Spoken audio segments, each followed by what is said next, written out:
अस्सलाम वालेकुम दोस्तों आज के इस जदीद दौर में जहाँ इंसान और माशरा इतना तरक्की कर चुका है, वहाँ आज भी हमारा माशरा डुअल पर्सनैलिटी का शिकार है।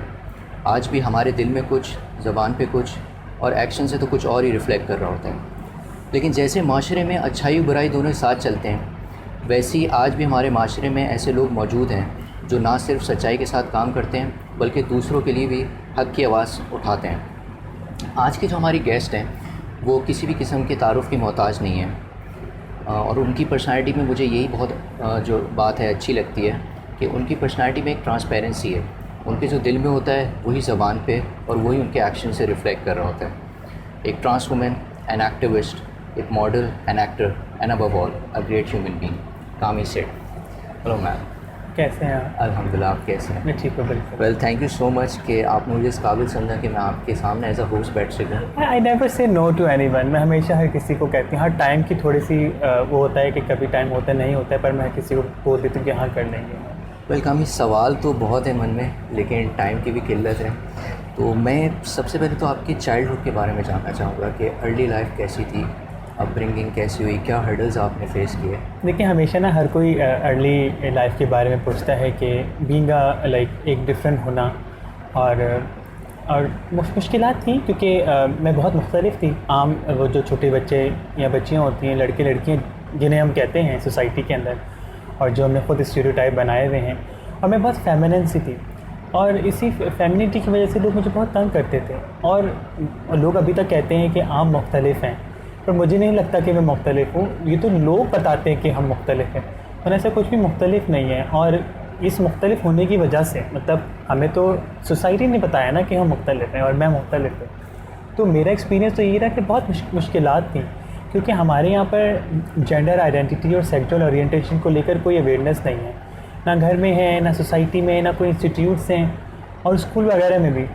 देखिए, स्कूल तो बच्चा तालीम हासिल करने जाता है और हर बच्चा मुख्तलिफ घर से आता है, मुख्तलिफ ज़ात पात नस्ल रंग ज़ात से आता है, तो जेंडर आइडेंटिटी से भी आ सकता है मुख्तलिफ। पर हमारे यहाँ टीचर इतने सेंसिटाइज नहीं होते। स्कूल के अंदर भी मुझे बहुत मुश्किलात थी, और स्कूल के बाद कॉलेज यूनिवर्सिटी में शायद इतनी मुश्किलात नहीं, क्योंकि वहाँ मैं इतना गई ही नहीं, मैंने घर में पढ़ा। पर स्कूल में रहते हुए, क्योंकि वो एक फ़र्स्ट स्टेप होता है, आप घर से ज़्यादा टाइम अपना स्कूल में शायद गुजारते हैं, टीचर्स के साथ गुजारते हैं या अपने फेलो स्टूडेंट्स के साथ गुजारते हैं, तो बहुत मुश्किलात थी। अब लड़के जो थे, मुझे जो मेल फ्रेंड्स थे स्कूल के अंदर, मैंने को एजुकेशन से पढ़ा है, तो वो मेरी जेंडर आइडेंटिटी को उनको भी नहीं पता था कि मैं मुख्तलिफ हूँ, क्योंकि उनके पास भी वो नॉलेज नहीं थी। तो वो भी मुझे छेड़ते थे, तंग करते थे। तो जब मैं टीचर से कहती थी तो वो कहती थी कि आप लड़कियों के साथ जाके बैठ जाएँ, क्योंकि किसी मसले का हल नहीं है, मसले के ऊपर एक और मसला है, क्योंकि मैं मुख्तलिफ तो थी। और जब मैं लड़कियों के साथ अगर बैठूँ तो लड़के फिर और तंग करें, क्योंकि हमारे यहाँ पर मैंटेलिटी कुछ और है। तो ये है कि हाँ, मुश्किलात थी, पर वही बात है कि शायद मैं एक ऐसे घर से हूँ जहाँ पर ये सिखाया जाता है, क्योंकि मैं पंजाबी फैमिली से, तो ये बताया जाता है कि डरना नहीं है, बस सब कुछ कर जाना है। तो शायद वो मैं कर गई। अदरवाइज़ तो बच्चे मेरे जैसे जो लोग हैं वो तालीम नहीं पूरी कर पाते। फिर हम कहते हैं कि ख्वाजा सारे लोग पढ़े लिखे नहीं, वो इसी वजह से नहीं है क्योंकि सोसाइटी के अंदर एक्सेप्टेंस नहीं है। जिस तरह आप अभी शुरू में कह रहे थे कि ज़बान पे कुछ है, हमारी हरकत से कुछ दिखता है, दिमाग में कुछ और, करते हम कुछ और हैं। तो ये वही बातें हैं कि अभी तक यानी कि हम 2020 में हैं, इतने राइट्स मिल गए हैं, हमें इतनी ज़्यादा पहचान मिल गई है हुकूमत की तरफ से, पर अभी भी उन गली मोहल्लों में यही हालात हैं। तो आप क्या समझते हैं कि आपकी लाइफ में और दूसरों के, आप जैसे लोगों की लाइफ में क्या फैक्टर था जो आपको इतना आगे ले आया और दूसरे जो है वो पीछे रह जाते हैं? देखिए, ऐसा कोई गॉड फादर नहीं था मेरी लाइफ में, और मैं तो बहुत मिडिल क्लास फैमिली से ताल्लुक़ रखती हूँ। मैं भी कहती हूँ कि मिडिल क्लास फैमिली से ताल्लुक़ रखती हूँ। ऐसे कहने में मुझे कोई दिक्कत नहीं है, कोई शर्म नहीं महसूस होती, क्योंकि जो है वो है, और ये सब कुछ मैंने खुद बनाया है और ये कोई भी कर सकता है इंसान। पर बात ये है कि शायद मुझे वो मौक़े हासिल हुए जिनको मैंने अच्छी अपॉर्चुनिटी समझकर उनको कभी छोड़ा नहीं, उनसे पीछे नहीं भागी। और मैं अपनी कम्युनिटी में भी जो नए आने वाले बच्चों को यही कहती हूँ कि आप तालीम हासिल कर लें और कुछ कर लें। मतलब अगर आपको कुछ करने की चाह है तो वो ज़रूर करें, जिससे आप दूसरों की ज़िंदगी बेहतर बना सकें। शायद मेरे दिल में वो चाह थी कि मैं दूसरों के लिए कुछ कर सकूँ, तो शायद मैं इतने आगे बढ़ गए। अदरवाइज़ शायद मैं भी चोरी छुपे कहीं जॉब कर रही होती है अभी, और मेरा किसी को पता भी नहीं होता। वेल कामी, वो कौन सा ऐसा पॉइंट था आपकी लाइफ में, या कौन सा ऐसा इंसिडेंट था जिस वक्त या जिसकी वजह से आपने सोचा कि नहीं, अब बस बहुत हो गया है, अब इससे ऊपर आना है? देखिए, बहुत सारे पॉइंट होते हैं लाइफ के अंदर, और ऐसा नहीं है कि लोग आपको मजबूर कर देते हैं और एक दफ़ा मैं कहीं पैनल डिस्कशन में थी तो वहाँ पर किसी ने बोला कि आप तो आजमाइश हैं दुनिया में ना, आप लोग के अंदर बहुत गुस्सा भरा हुआ है, इसलिए आप इस तरह की बात करती हैं या आप इतना खुला बोलती हैं, या आप ये तो आप जो कर रही हैं शायद ये आप बदला ले रही है लोगों से। तो शायद ये वही सोसाइटी में लोगों के जो बनाए हुए टर्म्स हैं या अपनी बनाए हुए सो कॉल स्टीरियोटाइप हैं, या जो लोग बातें करते हैं, या जो मैंने बचपन में आवाज़ें सुनी जब मैं कहीं जाती थी घर से निकल कर, तो शायद ये वही चीज़ है। और ये कोई ग्रज नहीं है या कोई ऐसी चीज़ नहीं मुझे सोसाइटी से कोई बदला लेना है। जो मैं हूँ वो तो हूँ, और जो मैं नहीं हूँ वो मैं बिल्कुल नहीं बन सकती। और मैं हमेशा अपनी जेंडर आइडेंटिटी के बारे में बात करती हूँ, ये बिल्कुल मोहब्बत की तरह है। आजकल वाली मोहब्बत नहीं जो लोग करते हैं, ये बिल्कुल उस मोहब्बत की तरह है कि अगर आपको हो जाए किसी से तो है, अगर नहीं है तो बिल्कुल नहीं है। तो ये उसी तरीके से है। और मैंने अपना कुछ एक्सेप्ट किया है, इसलिए शायद मैं बहुत नुमाया दिखती हूँ। जो लोग एक्सेप्ट नहीं कर पाते, क्योंकि जेंडर आइडेंटिटी को एक्सेप्ट करना भी एक अमल है, ये एक लॉन्ग प्रोसेस है जिसको कम आउट कहते हैं ना, कि किसी ने कम आउट कर लिया। और मेरा कम आउट तो बहुत ढोल बजाते हुआ, मॉडल बनना कोई आसान काम नहीं है। और मैं बहुत मुस्लिम कंजर्वेटिव फैमिली से ताल्लुक़ रखती हूँ, और जब मैंने कोई स्टीरियोटाइप ब्रेक करने की कोशिश की तो मुझे बहुत मुश्किलात हुई, और अभी तक वो मुश्किलात हैं मेरी ज़िंदगी। तो काम के हवाले से कुछ बताएं कि कौन कौन से प्रोजेक्ट्स चल रहे हैं। जैसे सबको पता है कि आप एक एक्टर भी हैं, मॉडल भी हैं, तो किस तरह से इस फील्ड में आना हुआ और अब क्या चल रहा है काम? मॉडल और एक्टर से पहले मैं एक एक्टिविस्ट हूँ। तो बीइंग एक्टिविस्ट तो कोई 12 घंटे की जॉब नहीं होती, 24 घंटे का काम होता है। पिछले हफ्ते में 2 केसेस सॉल्व किए मैंने पुलिस स्टेशन के, ट्रांसजेंडर कम्युनिटी को इश्यूज़ थे, उनके मसले सॉल्व किए। पुलिस स्टेशन गई, वहाँ पर देखा कि क्या मसले मसाइल हैं और किस तरीके से हो सकता है। इसके अलावा मैं एक तंजीम चलाती हूँ जिसका नाम सबरंग सोसाइटी है, और सबरंग सोसाइटी के अंदर ज़्यादातर काम करने वाले ट्रांसजेंडर लोग हैं, और हम मुख्तलिफ प्रोजेक्ट्स पर काम करते रहते हैं। मेन मकसद हमारा वायलेंस और हरासमेंट को मिनिमाइज़ करना है, और उसके साथ साथ अपॉर्चुनिटीज़ निकालना है कम्युनिटी के लिए, इकनॉमिक एम्पावरमेंट के अंदर रहते हुए। हम बहुत सारे प्रोजेक्ट्स कर चुके हैं कॉर्पोरेट सेक्टर्स के साथ, बड़ी बड़ी इंडस्ट्रीज़ के साथ, और हम अपने प्रोजेक्ट्स भी लेकर आते हैं मार्केट के अंदर। हमने एक सैलून खोल के दिया एक ट्रांसजेंडर वुमेन को, जो कि बहुत अच्छे से रन कर रही हैं। अभी हम एक और क्लोथिंग लाइन का प्रोजेक्ट लेकर आ रहे हैं जिसकी सारे बेनिफिशरीज ट्रांसजेंडर कम्युनिटी के लोग होंगे। तो इस तरह कम्युनिटी को आगे लाना बहुत ज़रूरी है। देखिए, मैं सामने आ गई, मेरे बारे में सबको पता है, मैं बहुत काम कर रही हूँ, और मुझे शायद वो प्लेटफॉर्म भी मुहैया हैं, पर अब मेरी एक रिस्पॉन्सिबिलिटी है, और मेरे कंधों पे वो रिस्पॉन्सिबिलिटी है कि मैं अब और लोगों को एम्पावर करूँ, या जो लोग नहीं बाहर आ रहे हैं उनको बाहर लेकर आऊँ, उनको बताऊँ कि आप बहुत कुछ कर सकते हैं। और कम्युनिटी में टैलेंट बहुत कूट का भरा है। और रिसेंटली अभी जैसे कि मैं ऑफ स्क्रीन आपसे बात कर रही थी कि हमने भी एक डॉक्यूमेंट्री शूट की है। मैंने एक्टर तो बहुत काम किया है, पर जब मैं डॉक्यूमेंट्री शूट कर रही थी तो मैं हमेशा वो एक्टर वाला माइंड दिमाग में रखती थी कि ऐसा मेरे साथ गलत हुआ, तो अगर हम ऐसा करेंगे तो वो चीज़ अच्छी बन जाएगी। और अब जब हम उसको एडिट कर रहे हैं तो मैं देखती हूँ कि कितनी खूबसूरती हम बाहर लेकर आ रहे हैं कम्युनिटी की। तो जब हम हमेशा कहते हैं कि community works better for the community, और जब कम्युनिटी के लिए काम करेगी तो वो काम और निखर के सामने आएगा। तो बस यही करने की कोशिश करें।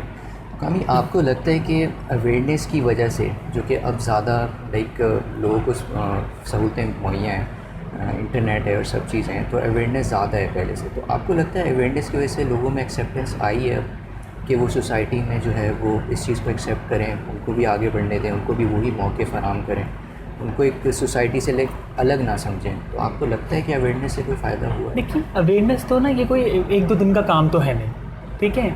और ये तो ऐसे नहीं है कि मैं रात में सोऊं और सुबह देखूं तो जो हुकूमत ने बिल पास किया है, जो एक्ट आया है, वो पूरा वो सब जगह इम्प्लीमेंट हो गया और सारे ख्वाजा सारा जॉब भी कर रहे हैं, हॉस्पिटल में भी मसला नहीं है। ऐसा कुछ नहीं है, ये तो ऑन गोइंग प्रोसेस है। आज मैं काम कर रही हूँ, क्या पता 10-15 साल बाद मैं हूँ ना हूँ, कोई और मेरी जगह पर काम कर रहा हो।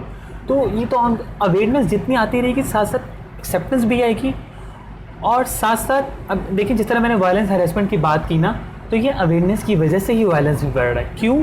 क्योंकि आप लोगों को पता है कि हमारे सोसाइटी में इस तरह के लोग मौजूद हैं, यानी कि ट्रांसजेंडर कम्युनिटी। अब पहले तो कम्युनिटी को बहुत मुख्तलिफ नज़रिए से देखा जा सकता था, अब कम्युनिटी को और नज़रियों से भी देखा जाता है।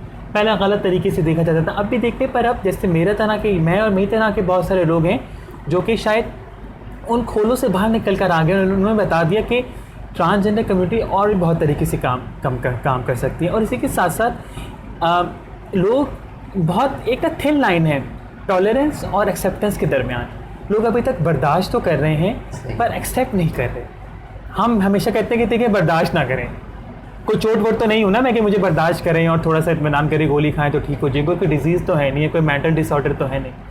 ये पूरी लाइफ की जर्नी है। मैं 30 साल की हो चुकी हूँ अभी, और मैंने पूरी एक लाइफ स्टाइल है, मैंने पूरी एक ज़िंदगी गुजारी है। आधी ज़िंदगी मतलब शरह ख़वानदगी तो 60 साल है ना पाकिस्तान की, 60-65 साल, तो आधी ज़िंदगी तो मैंने गुजार ली। तो उस आधी ज़िंदगी मैंने कितना कुछ सहा होगा, कितना कुछ सीखा, कितना कुछ लोगों को सिखाया है। तो यही बात है कि अभी भी हमारे लोगों में अवेयरनेस की बहुत कमी है। अवेयरनेस की जहाँ बात करते हैं गली मोहल्लों में, हॉस्पिटल्स में, गवर्नमेंट के इदारों में, इवन लोगों को ये नहीं पता कि ट्रांसजेंडर लोगों को प्रोनाउंस कैसे करना। मुझे अगर कोई मेल प्रोनाउंस करता है मैं तो सोचूं मैं तो उसकी हड्डियाँ तोड़ दूँ। पर मैं हमेशा लोगों को, क्योंकि मैं एजुकेटेड हूँ, तो मैं लोगों को हमेशा एजुकेट करती हूँ कि देखिए कि अगर एक ट्रांसजेंडर वुमेन है तो उसको आप मेल प्रोनाउंस कभी भी नहीं कर सकते, अगर एक ट्रांसजेंडर मैन है तो आप उसको फीमेल कभी भी प्रोनाउंस नहीं कर सकते। तो ये भी बहुत मैटर करता है। इंटरनेशनली तो बहुत सारी चीज़ों के काम कर, अक्सर लोग मुझसे पूछते हैं कि बाथरूम के क्या मसले मसाइल हैं, तो मैं कहती हूँ कि भाई बाथरूम के भी हमारे यहाँ कोई इशू नहीं है। हमारे यहाँ तो अभी पॉवर्टी के इतने इशू हैं, एजुकेशन, एम्प्लॉयमेंट, पानी बिजली गैस के इतने इशू हैं। यार बिजली नहीं आ रही, तो अब जब हुकूमत पहले बिजली पानी गैस तो पूरा कर ले तो फिर वो जेंडर आइडेंटिटी के बारे में सोचेगी। और जितना भी हुकूमतें, सच्ची बता रही हूँ, जितनी भी हमारी फेडरल हुकूमत काम करती है ट्रांसजेंडर के ऊपर, सारी गिग्स होती हैं, सब दिखावा होता है, सब ट्विटर भरने के लिए होता है। ऑन ग्राउंड कोई काम नहीं होता, ऑन ग्राउंड किसी कम्युनिटी को कोई फ़ायदा नहीं होता। ऑन ग्राउंड काम होगा तो हमें ही पता हो रहा होगा ना कम्युनिटी को इतना फ़ायदा हो रहा है।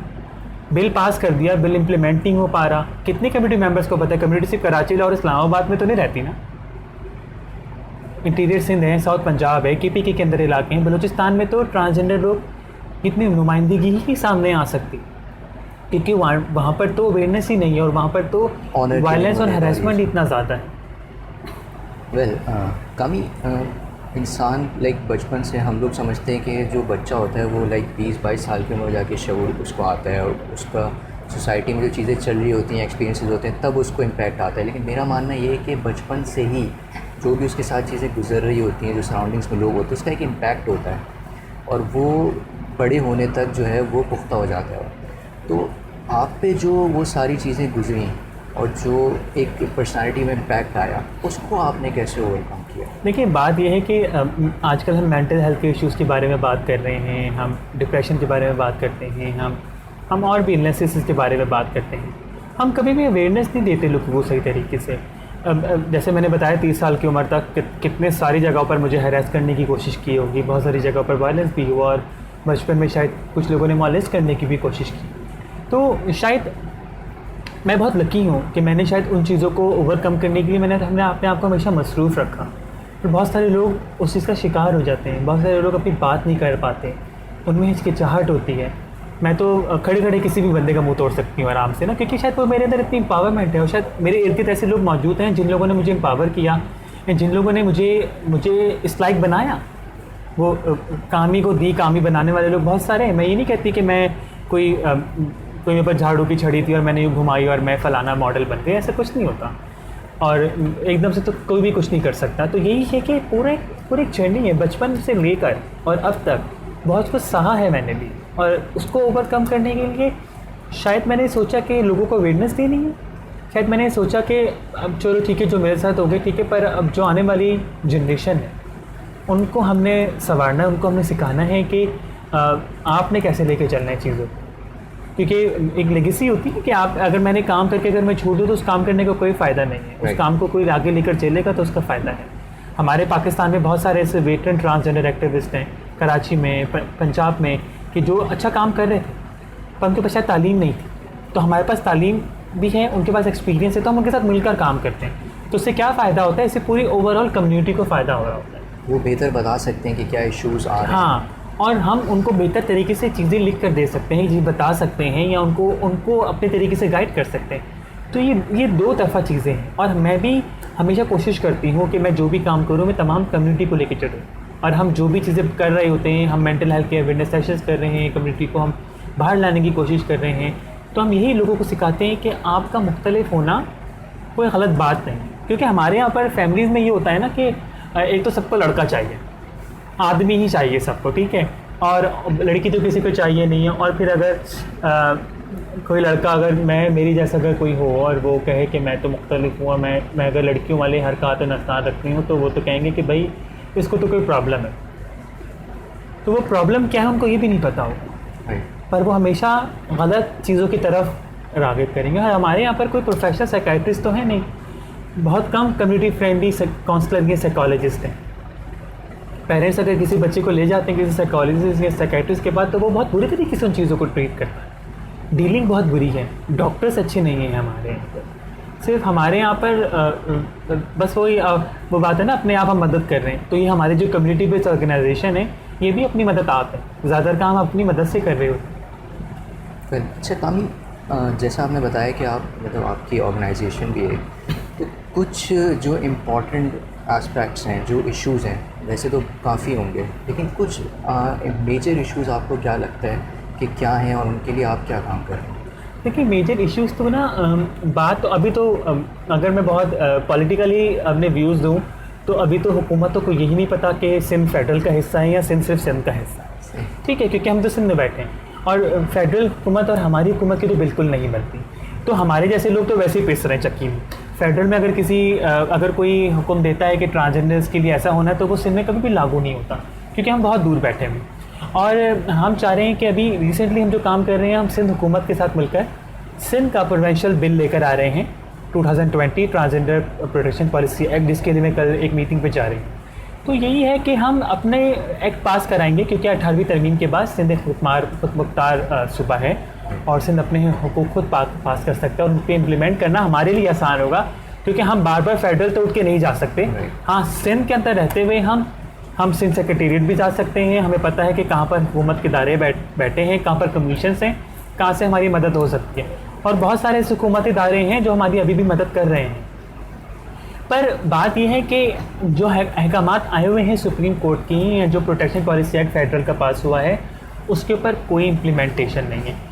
तो हमारी जो तंजीम है वो 3 चीज़ों पर मेन काम करती है, अवेयरनेस, एडवोकेसी और एम्पावरमेंट। जैसे मैंने इकोनॉमिक एम्पावरमेंट का आपको पहले भी बताया, अवेयरनेस हम कम्युनिटी में करते हैं, जनरल सोसाइटी में करते हैं, एडवोकेसी हम लॉ एंड इन्फोर्समेंट के साथ करते हैं, यानी कि पुलिस वालों के साथ और पुलिस के और महकमों के साथ, जैसे कि FIA है या बहुत सारे पोर्टल बने हुए हैं उनके साथ, सिविल सोसाइटी के साथ करते हैं जो मुख्तलिफ ऑर्गेनाइजेशंस हैं, और गवर्नमेंट के साथ करते हैं मुख्तलिफ कमीशन, जैसे वुमेन कमीशन है, Sindh commission of status of women, और सिंध ह्यूमन राइट कमीशन है, ह्यूमन राइट मिनिस्ट्री एक है, मिनिस्ट्री तो नहीं कहेंगे, वीर जी कोहली को रखा है मुराद अली शाह साहब ने अपने पास एज एडवाइज़र और माइनॉरिटी की ज़्यादातर चीज़ें देखने के लिए, तो वो है। मुझे ये पता है कि हमें मसला है तो हमें किसका दरवाज़ा खटखटाना है, तो हमने जो वायलेंस और हरासमेंट की जो टीम बनाई है ना 12-15 लोगों की कम्युनिटी से, हम उनको ना ट्रेन कर रहे हैं, उनकी कैपेसिटी बिल्ड कर रहे हैं उनके एरिया में रहते हुए, कि वो पुलिस स्टेशन में, अब अगर मैं डिफेंस में रहती हूँ, अगर एक मसला अगर न्यू कराची में आया है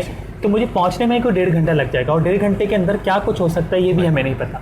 तो हम वहाँ के रहते हुए लोगों को मोटिवेट और कैपेसिटी बिल्ड करें कि आप वहाँ रहते हुए आप जाएँ पुलिस स्टेशन कंप्लेन, क्योंकि हमारे यहाँ पर एक डर बैठा हुआ है कि पुलिस वाले तो गलत होते हैं, हाँ कुछ होते भी हैं और कुछ नहीं भी होते, और पुलिस वाले तो कभी भी बात नहीं सुनेंगे। और अभी जो 2 मैं आपके केसेस की मैं शुरू में बात करी थी, दोनों की कंप्लेन भी दर्ज हुई है, और एक केस उन्होंने हाथ सॉल्व किया है पुलिस वैन ले जाकर। तो देखें कि हम कम्युनिटी को बता रहे हैं कि आपकी डीलिंग कैसी होनी चाहिए, आपने डील कैसे करना है, और हम तो बैठे हुए हैं आपको सपोर्ट करने के लिए। अल्लाह जानता है, मैं रात को 4-4 बजे भी नींद ख़राब करके पुलिस स्टेशन जाती हूँ, और बहुत मुश्किल वक्त होता है, क्योंकि एक तो हमारे यहाँ पर कोई दिफाई निज़ाम या हमारे यहाँ कोई सिविल निज़ाम इतना अच्छा तो है नहीं, क्राइम के सीन तो रोज़ाना होते रहते हैं, और कभी भी मोबाइल चोरी होने का ख़तरा होता है, कभी पैसे चोरी होने का खतरा होता है, और ऐसा हो भी जाता है। तो रात को 4 बजे जाना किसी कम्युनिटी मेंबर के पीछे भी बहुत मुश्किल होता है, पर मैं जाती हूँ क्योंकि आपके वो मैंने कहा ना कि एक रिस्पॉन्सिबिलिटी है। मैं नहीं जाऊँगी तो कल वो कम्युनिटी मेंबर कहीं बैठ के बात करेंगे कि उनको फ़ोन किया था वो नहीं आई, और कैसे लीडर हैं। देखिए लीडर सिर्फ वो नहीं होता जो कि सिर्फ TV पे आगे खिताब कर सके, या रात के 9 या 10 बजे वाले प्रोग्रामों में आके सिर्फ बक कर सके। लीडर्स के और भी काम होते हैं। अभी मैं एक शूट करी थी तो ट्रांसजेंडर ने बहुत अच्छी बात की कि वोट लेना होता है तो आके हमारे तलवे भी चाटते हैं, और जब वोट मिल जाता है और जीत जाते हैं तो उसके बाद गायब हो जाते हैं। तो बात यही है कि हमारे यहाँ पर कम्युनिटी के अंदर लीडरशिप बहुत स्ट्रांग है, हमारे यहाँ पर बहुत माना जाता है। मैंने बहुत कुछ कर लिया ना, इतनी उम्र नहीं है, पर जो नए आने वाले यंग बच्चे हैं मुझे माँ कहकर पुकारते हैं, लक़ब देते हैं, क्योंकि वो देखते हैं कि मैं बहुत कुछ उनके लिए कर सकती हूँ।